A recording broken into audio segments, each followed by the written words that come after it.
Hello, this is Nathan, better known as CrazyhermitDM, and this is my podcast, The Hermit's Homebrew.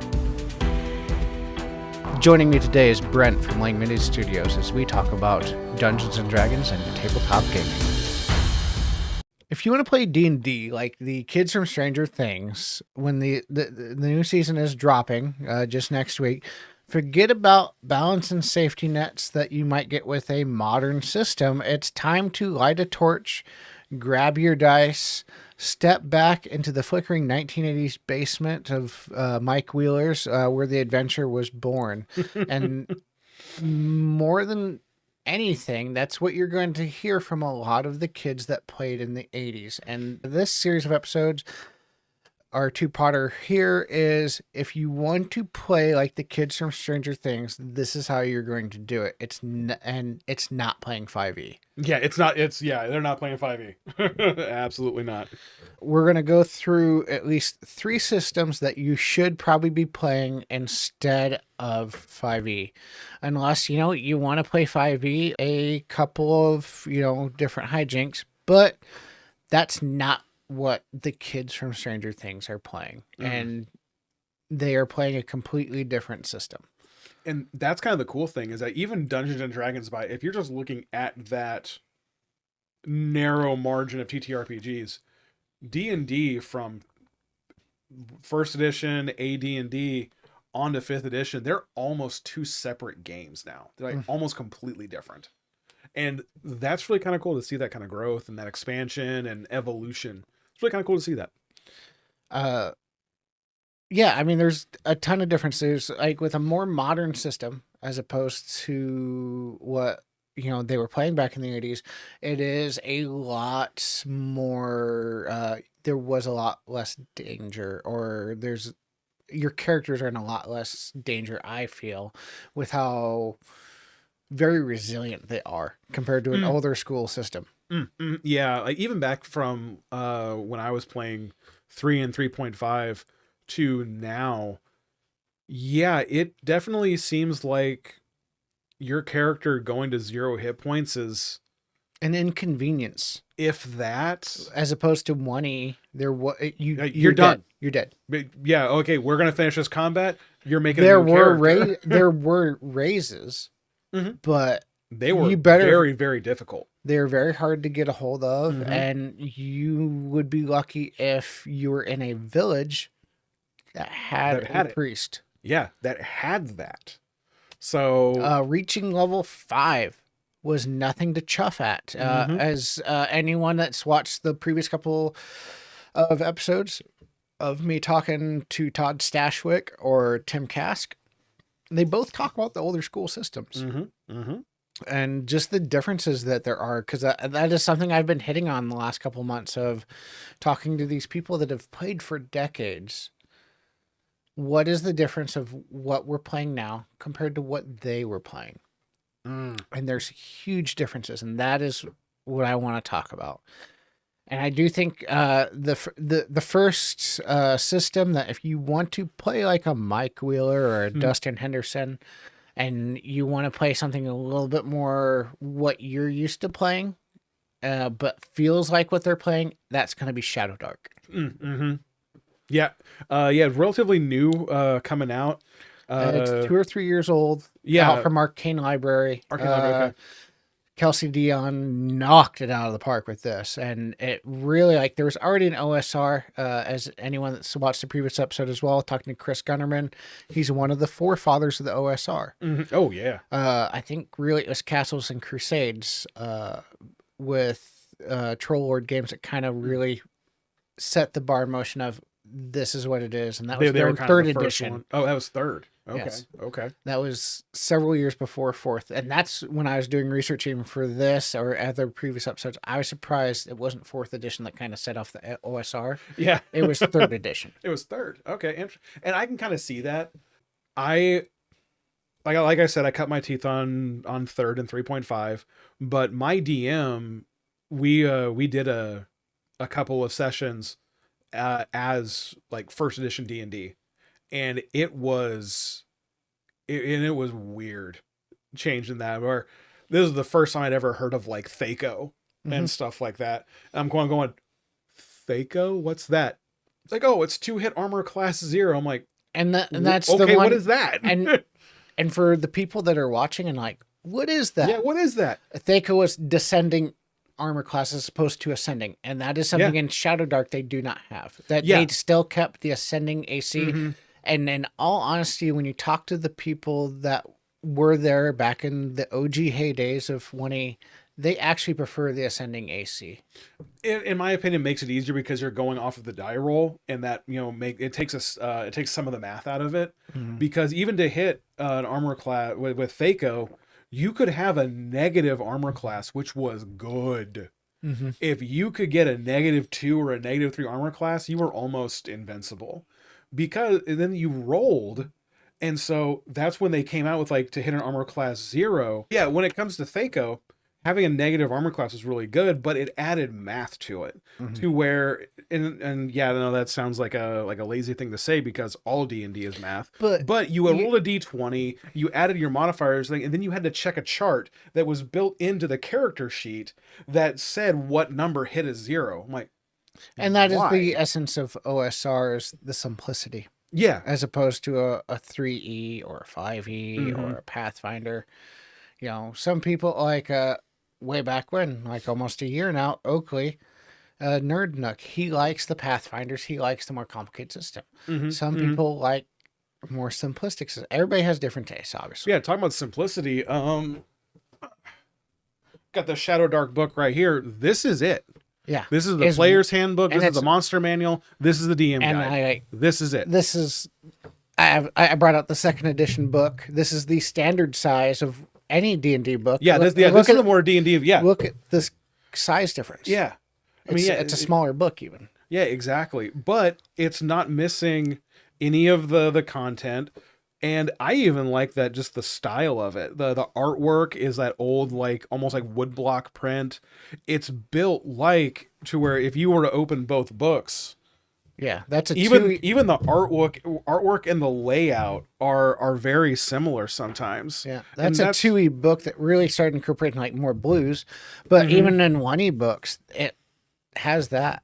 Yeah, this is definitely what I remember by picking up, some of Granddad's D&D books, whatever. But with like Shadow Dark, like you roll to cast spells, and if it fails, it locks the spell till rest. Yeah, you have to rest to get that spell back. Yeah, which makes sense when you think about how, like, say, a wizard does spells.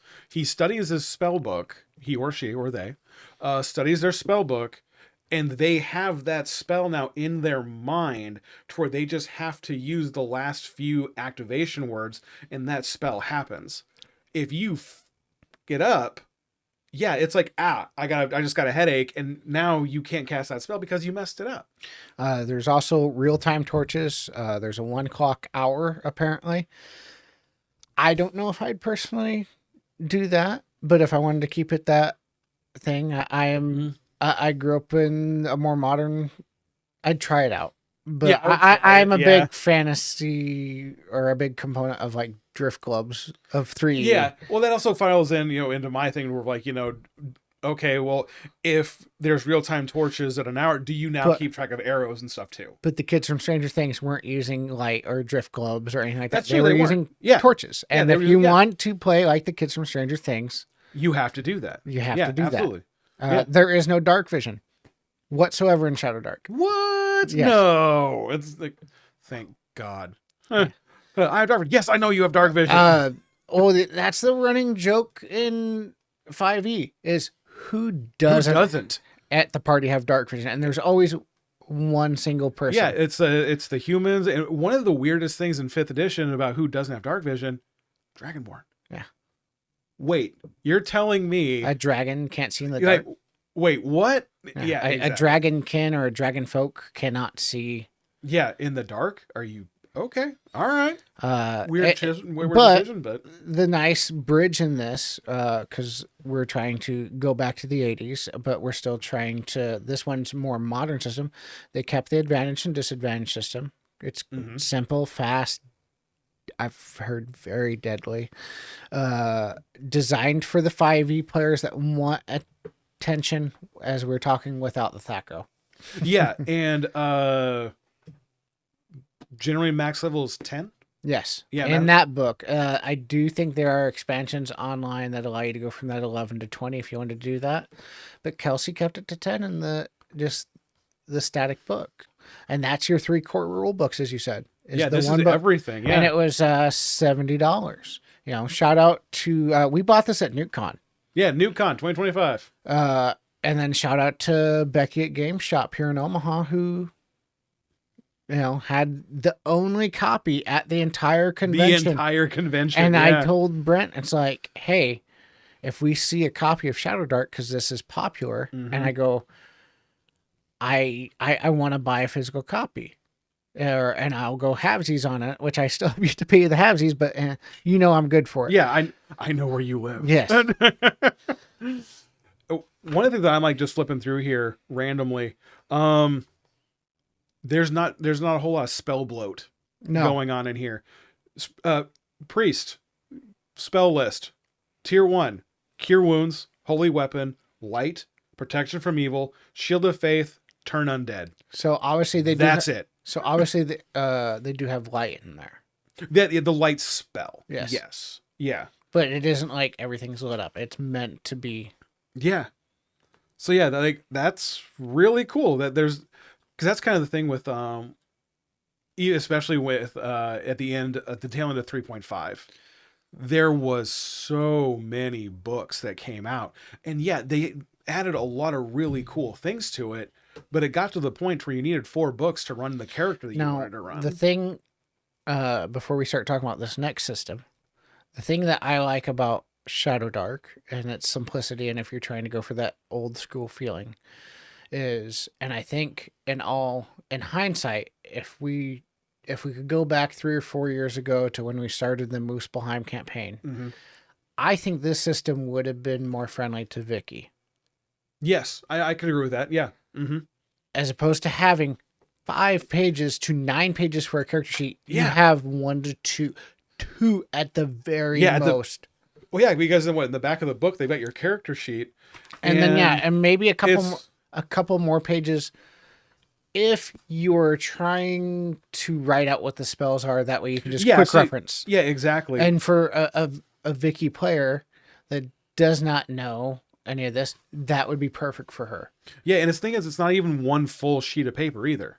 No. It's it's a half sheet, yeah, but you can blow it up to be. But you can make it bigger. Yeah, but it's also a half like this as opposed to this. Yeah, exactly. And then it's horizontal instead of vertical. And like you said, you can write this like your. But I'm sure there's also third party products that have changed that. Oh, of course there is. Yeah. Oh, this has even got the magic items in it too. Okay, it has everything you need to run Shadow Dark off 1 book. This is it for the price of $60 to $70. And I'm sorry, this is a killer cover. Yes. What the is that? Yeah. It's like, and it brings back that feeling of when for us modern players, and I will admit I'm more of a modern player than an OSR player, like 95%. It brings back that when you pulled off the Monster Manual of 5e, that 2014 one. The 2024 one's cool. I will admit with the Beholder, I do like the art. But when we pulled out that 14 like Beholder, when that new system came out, it's like, yeah, that's the Beholder. Yeah. Like the 2024 is nice and all that, and it's very nice. I'm not criticizing the new system for that, but it captures that feeling of oh crap. And now you mentioned that's a Beholder. Yeah. And that is terrifying. That's why I was bringing it up. It's a Beholder. Yeah, this Beholder actually makes me scared. Yeah. A D&D 5th edition Beholder, like looking at it, it makes you clench. Yeah. But you're like, this is nightmare fuel. I would love, especially like I was talking about our Muspelheim campaign. I'd love to see the Overseer version in Shadow Dark. What that would look like some sort of Tim Burton nightmare. Oh, yeah. Okay. I wonder who did the art for this. Can we commission them?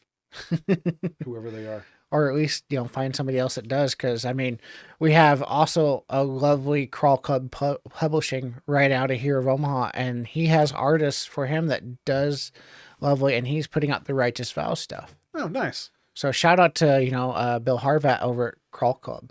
Yeah. Here in Omaha. Okay, I actually found out the cover art of the Shadow Dark book is done by Lucas Court. I apologize if I misspelled your name. This is terrifying, Luke. Good on for Kelsey making that the cover. The second system that if you really are chasing that 1983 season 1, the Demogorgon, and of basic fantasy RPG, but you're looking for still the simplicity and cleaned up version that's free, and it's free. Yeah, the PDF free. Yeah, and the books maybe on Amazon are $25 or $5, I think, off their site, or maybe somewhere in between there. I'd have to figure out because they do go through publishing runs. But it's our 100th episode host is Chris Gonnerman, and it's basic fantasy RPG. Yeah, and they're in their 4th edition, which came about because of the OGL. Literally a modern reprint of the 1981 Basic Expert D&D. But it has ascending AC, just like that. It has the more modern race and class separation.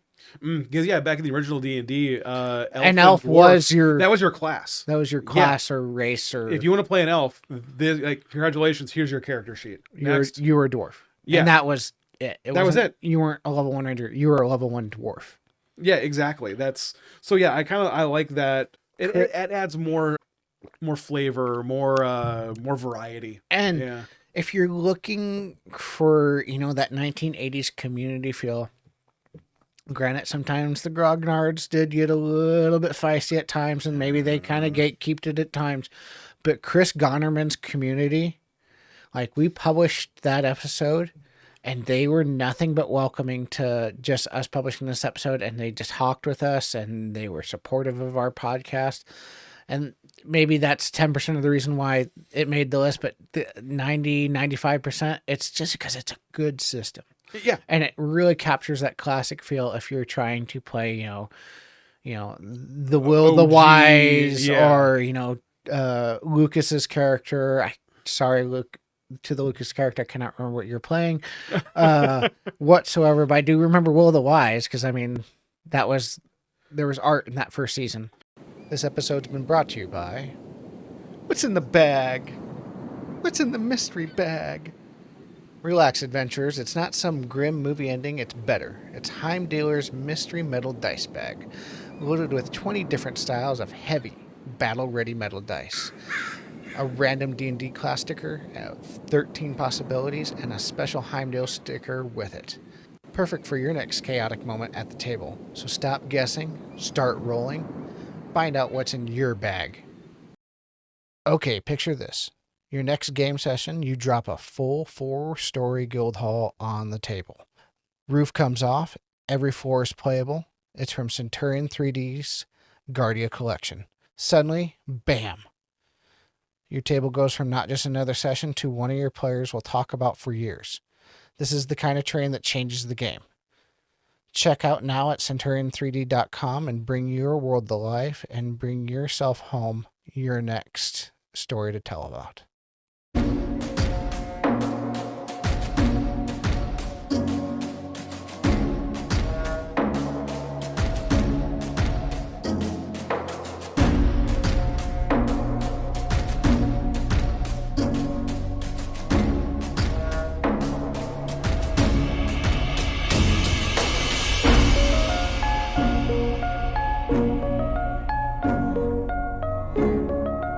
Massive community made for adventures and supplements. They have an entire just archive online, and it's all free. And I think that's what keeps blowing my mind, is that it's free. What the heck? And really, as Chris put it, and I think I brought that up in the episode that because you were sitting kind of being our AV guy. Yeah. And I brought that up. It's like, why? I said it way more eloquently. But why free? Yeah. Why not? That's not what it's about, he said. Yeah, he didn't do this to make money. And that's, that was the spirit of like the 80s. It's like, why not? Why, you didn't cast that protection spell, Will. You threw the fireball. You defended us. Mm-hmm. It's that feeling of, you're doing this to, for the community. Mm-hmm. Yeah, you're not doing it for yourself. Yeah. You're doing it for the people around you. Yeah. And it's the closest to feel from what I've just recently rewatched Stranger Things to get ready for that fifth and final season. Yep. I feel out of the three of going back, this is the closest to feel what they're actually playing. But with still the little modern twinges that are cleaned up. The quality of life improvements. Yes. Yeah. Mm-hmm. And if you want to play pure Stranger Things on authenticity, the basic fantasy is the game. And it's going to be the one that if you went and played it, you're going to find a community that is supportive and very open and welcoming, just because that is the way Chris runs his community. And shout out to him, because that is what I aspire, this to be as we're growing, especially into our third year. Oh, yeah. Because, just going through this. And it keeps the danger, the Hellfire Club that they show with Eddie Munson and, Vecna and that fourth season of, where they actually have to go off to the side of the table and what are we going to do? We're dead. Yeah, what are we doing? We only have one Hail Mary throw here. Yeah. And of course, Lucas's sister pulls it because it is Stranger Things, and that because would be it's a TV show. Yeah. It's anti-climactic, but there's plenty of opportunities in D&D where it's come up to that, where they have to roll a 14 or higher, but she rolls a 20. Yeah, exactly. So, but then again, 14 or higher is not that outside realm possibility, I mean, statistically, it's less than a 60% chance of success, or 40% chance of success. Yeah, but I mean, could be worse. Yes, it could. You could have needed that nat 20. But I really do feel like if you're, I feel if you're wanting to feel like you're part of the Hellfire Club, I feel if you're wanting to sit down in that basement and you're coming from a 5e modern perspective or a more modern system like a 3e or any of those, that is what you want to play. Yeah, and just like flipping through all of this, like a lot of the stuff's very similar. You got like looking at a ghoul, armor class 14. Oh wow, yeah, so he really kept it because it's like there's no hit points. It's got hit dice. Okay, cool. Yeah, you roll individual hit points for everything unless you just use the static thing, and that is actually something from 5e as well. But it gives what. If you wanted just the static numbers to make it easier, you could, but... And I do that with like big, large swaths of creatures. Yeah, exactly, yeah. You also do minion rules, which I keep forgetting about. Yeah, which is a 4e thing, and it made it even more simpler. And it's something you could even adapt to that because it's so easy. Yeah, it is, yeah. 1 HP and 10 more damage. Usually that's the rule of a minion for me. It makes them a little more deadly, but way easier to knock But yeah, out. you can slog through a whole bunch of them real quick. The third one is just the hardcore original, the OG it is, and that's Advanced D&D 1E. That is Guy Gax's 1978 polished from the chainmail and the OD&D supplement and that little cardboard book. This is the thing that came out in the red box that they show at the end of season 2 when they hand it off to Lucas's sister. Oh my gosh. Yeah, and this is like history in a book, I mean, this is the second edition. But even that's a history in the book itself. I don't have any first edition. They are more of a collector's item, and they're a little harder to come by nowadays. Yeah, exactly. Yeah. Well, they're what? Yeah, 1978. They're how many years old? Yeah, I mean, we just went through the 50th anniversary for 75, so they're 47, 46 years old. Yeah, exactly. So you weren't playing digitally. You played by the book. Yeah. You played by pencil and pen. Yeah, exactly. Yeah, so that got passed down from generation to generation, from brother to sister to cousin. You saw your older cousin playing it, but maybe you played it with your younger cousin. maybe you were the older brother that played it, got out of it, but you saw maybe the younger brother, like in the TV series, or the younger sibling, was into it.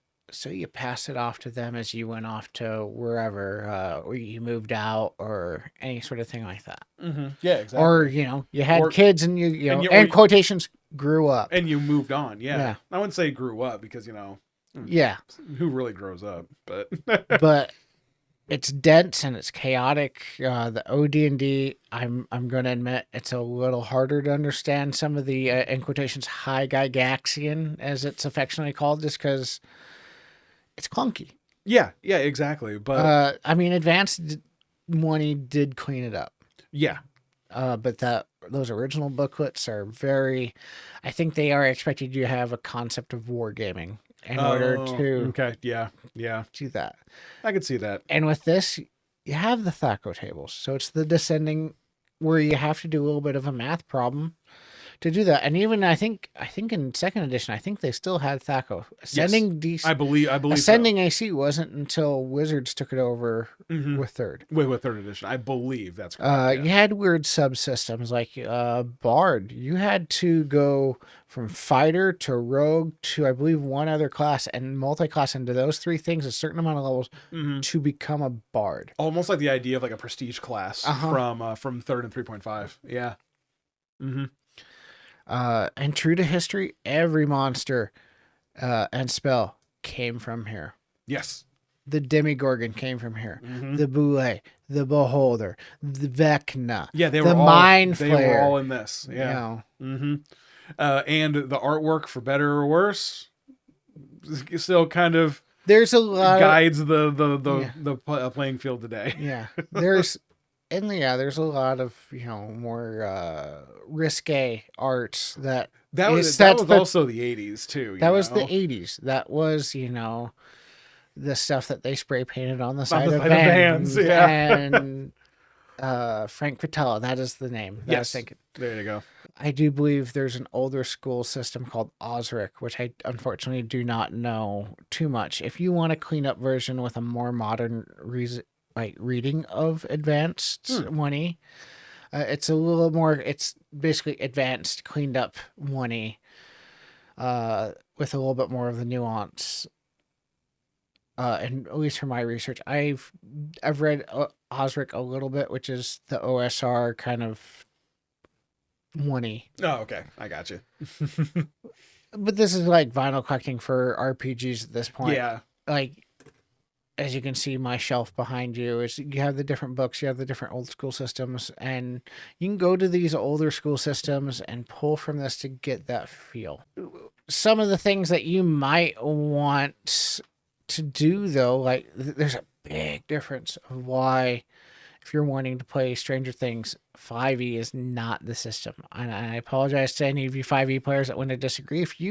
I tell you what, if you have an argument of why 5e would be better than this old school system, leave a comment below and I will engage with it. I will not actively argue with you if you're trying to argue, but if you want to civilly debate it, or at least have a back and forth and just a discussion, that's where to have it. Or you could even have it in our Discord channel, because we have a Hermitage Discord channel. But yeah, like specifically, why would 5th edition be a better fit than AD&D for what they're doing in Stranger Things? Which is going to be kind of a hard thing to sell, because they flat out show what they're playing, and like all of these like time period, all of it is nailed down pretty well in the show. Yeah, it's like 83 to 87 at this point, and I think the 5th season, from what I understood, is 18 months after the end of season 4. Oh, okay. Which of these three, if we wanted to do our Hellfire Club right here in the studio, which of these three do you think that you'd actually want to run or play? I would either one. Sorry, AD&D, not you. But it would either be Shadow Dark or Basic, and I'm leaning towards this cover of Shadow Dark is just selling it for me. But I also so it'd be either Shadow Dark or the Basic Fantasy. Yeah, it'd be either one, of those that would two. be my answers. Yeah, because kind of like for what we I'd said, try all three, but these are the ones in ascending order. ascending order, it would be Shadow Dark number 1 and Basic Fantasy. and Very close second. And it's nothing against Chris Gonnerman and his crew. No, absolutely not. It's just, I haven't played Shadow Dark before, and it's a hot new title. Yeah, and exactly. So yeah, it's like I said, it's not a. But also, Basic Fantasy, from my understanding, that is the only book I think you need to run the system or at least play in it. There's the monster manual in the back, yeah. And I do think there's a Game Master section. Okay, yeah. So you can run off one book, and that's the simplicity of it. And that is what another thing you're trying to go for, which is not in 5e. 5e is not a simple system. We almost lost Vicky because she's new to fantasy. She's new to role playing. 5e is a complicated system to learn. It is, yeah. For the newest of green players. Oh, no, absolutely. Well, and what's funny is that you say that, if you look at the cover of the Advanced Dungeons & Dragons 2nd Edition, the newly revised, expanded, and updated version of the AD&D game provides everything players need to enter the world of fantastic role-playing adventure for intermediate through advanced players ages 10 and up. That's on the cover. It did not say it's for beginners. Yeah. It's for intermediate or advanced. Where's the beginner one? It'd be the basic set or the expert set, it'd be basic because the expert set was supposed to be for more advanced players. That way they gave additional rules. I mean, it's literally in the title, Advanced Dungeons. Well, those box sets that you had the red, the red box, the red, the blue, the white, and I think one other one. Green? I do not think. I think there was a blue. Oh yeah. Okay. Yeah. I believe. I am not well versed, at least on that part of D&D history. Like I said, I started playing in 3rd, so I'm trying to think of what modern creature comfort I'd miss most of in these systems, but most of the basic and the Shadow Dark. I think I talked drift globes and maybe light sources, but I mean, there's light in Shadow Dark. Yeah, exactly. I was thinking with if we were to go back to AD&D, I would miss the separation of species and class, because like I said, way back in the day, if you want to be an elf, that was your class. If you wanted to be a dwarf, that was your class. Yeah, I think humans could be whatever. I think even one of the kids in Stranger Things played where the selections were, if you played a dwarf or this or that. Yeah. Sometimes if you rolled, I think there are certain prerequisites for playing something like a dwarf or an elf. Yeah. Because if you did not roll above a certain stat, you could not play those. I think a dwarf was strength. And you can play 5e this way, but it's something that is not commonly practiced anymore, is you took your stats and then you just rolled. And it was straight down. It was straight down. Mm-hmm. And then based off the stats you rolled in old school fashion, then you chose your race and your class off of that. With a Shadow Dark or TTRPG. With OD&D, it was just you went off whatever the selections were. If you played a dwarf or this or that. Yeah. Sometimes if you rolled, I think there are certain prerequisites for playing something like a dwarf or an elf. Yeah, because if you did not roll above a certain stat, you could not play those. I think a dwarf was strength and an elf was intelligence, I believe. I believe that's what it was. It was and I think it was a 14. Yeah, It wasn't a 13 like a modern system. If I do remember, if I'm getting it wrong, once again, comment down below. Yeah, correct. Because I'm kind of interested in that. Yeah. So I would kind of, that's what I would kind of miss. But honestly, if those systems, with these systems having that, that's kind of my only hang up. Maybe I could see why maybe a larger spell list could be useful, but let's be honest, after reading that list, it seems like they got the core ones that you need that are 90% of what you're going to cast. And in all honesty, if you're playing with a more advanced enough crew, you can convert that.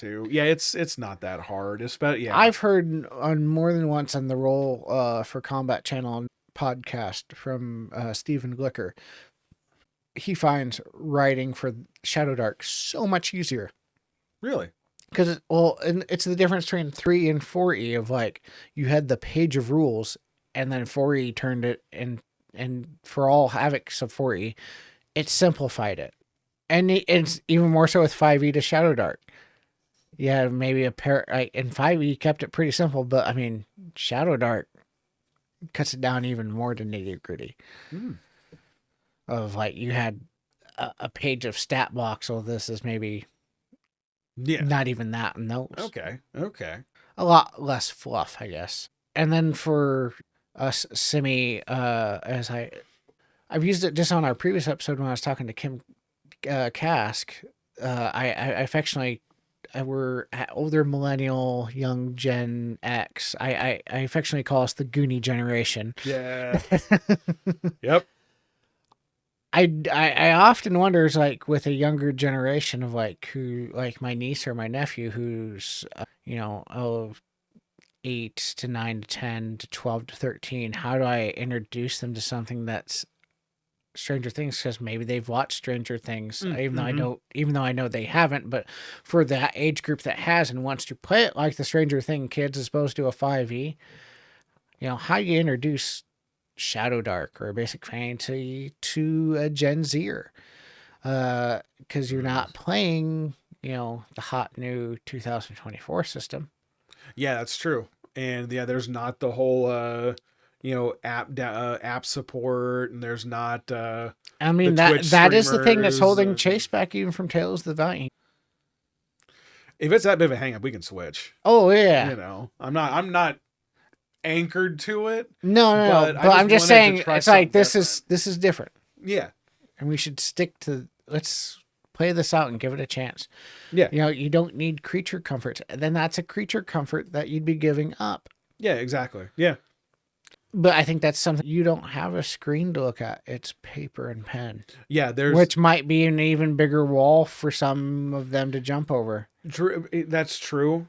And going that direction, since this stuff is sort of new, it kind of also feels like being back in the day of even if we have the internet now, so we have message boards and all in Discords and all of that. You can build that kind of community with this, like, hey, I'm looking at doing this in Shadow Dark. How can I do that? And the only thing they had remotely like that was zines, which was a monthly thing of sending your letter. And then hopefully the person responds. Hopefully we'll choose to read that letter. Yeah, almost like a Dear Abby type thing back in the day. For people that don't know that, Dear Abby was a person that appeared in your newspaper, gave advice. It was an advice column. Yeah. People sent her letters, and then she responded to them like how she would handle it. Yeah. And she gave spot on advice most of the time. 70 to 80 to 85% of the time. Yeah. But that's what these zines were. Yeah, or go into your gaming shop. Some of Gygax's more famous little jabs at the community was through zines. Yeah. Because people tried to call him out, and it was brought to his attention. You're like, oh, you're saying this? Okay. This is how it's supposed to be handled. Why are you taking it like that? I mean, we covered an episode way earlier. Way earlier, about one of those interactions. Mm-hmm. Yep. So yeah, you can, especially with this, doing like an old school revival, but with the modern technology, it's almost like it's another like age of discovery. Mm-hmm. To where you could get online and go, hey, I'm talking about this, I'm doing this now, and then it could spread. Yeah. And then now you've got this person talking about that. You meet with this person, and then it can spread easier. Hey, tabletop gamers. Thank you for watching this episode of the Hermit's Homebrew. We come out with new episodes every Wednesday. Remember to like, subscribe, and share with your friends as we continue to level up and grow.